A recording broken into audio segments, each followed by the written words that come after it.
you then had a combination of these indeterminate findings, if you will, plus a strong family history, plus with invasive lobulars, they're sometimes difficult to even detect the recurrence. Did you make a decision for a mastectomy on one side or both sides? Yeah, both sides. Okay. I said I don't want to be doing this 20 years from now, and I know any little thing I'm going to be back. I'm going to be back getting an MRI. I'm going to be getting a core biopsy. Whatever they see, they're going to take out, because they would not be doing their job if they didn't. Right. And you're now part of a national trend. And Lisa, you need to jump in here because the two of you are part of a national trend, right? Lisa, do you want to comment about your decision-making process? Yes, no, absolutely. And AnneMarie, based on what you're saying with your family history, myself included, my mother's a breast cancer survivor. I have a couple aunts on my father's side. And I'll never forget, between what Dr. Harness was telling me as far as different decisions that we were talking through, and then my oncologist, when I was thinking, do I do a mastectomy? Do I do a single? Do I do a double? Do I do a lumpectomy? And I finally thought, you know what? I'm going to do a double. My tumor margins, I was at a 2.9, and you were at a 1. I was the size of a golf ball.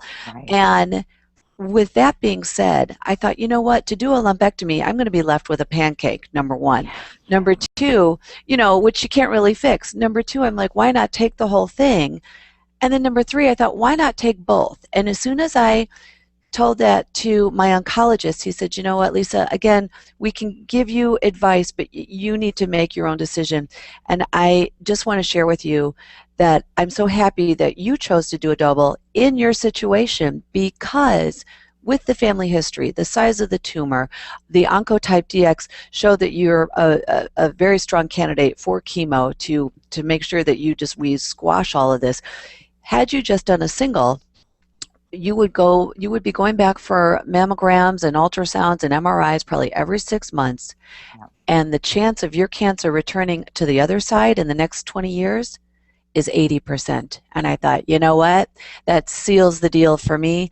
I mean, I take them both, be done with this, let's move on. And that's what I chose to do. Yep. Now that 80% number, unless you're BRCA positive, is actually a pretty high number, Lisa. But Okay. but you know what? For both of you, my job, if both of you were my patients, and Lisa, you kind of indirectly were because I'm on the telephone with you, but what I do, Jay's job is to present options. And I have, listen, I could retire on the number of people who've asked me if I were your wife, Yes, if mother, I was your wife, what would you do? what would you recommend, doctor? And I constantly have to say, I'm presenting you options. Every option has benefits. Every option has disadvantages to them. And listen, I've been at this 28 years.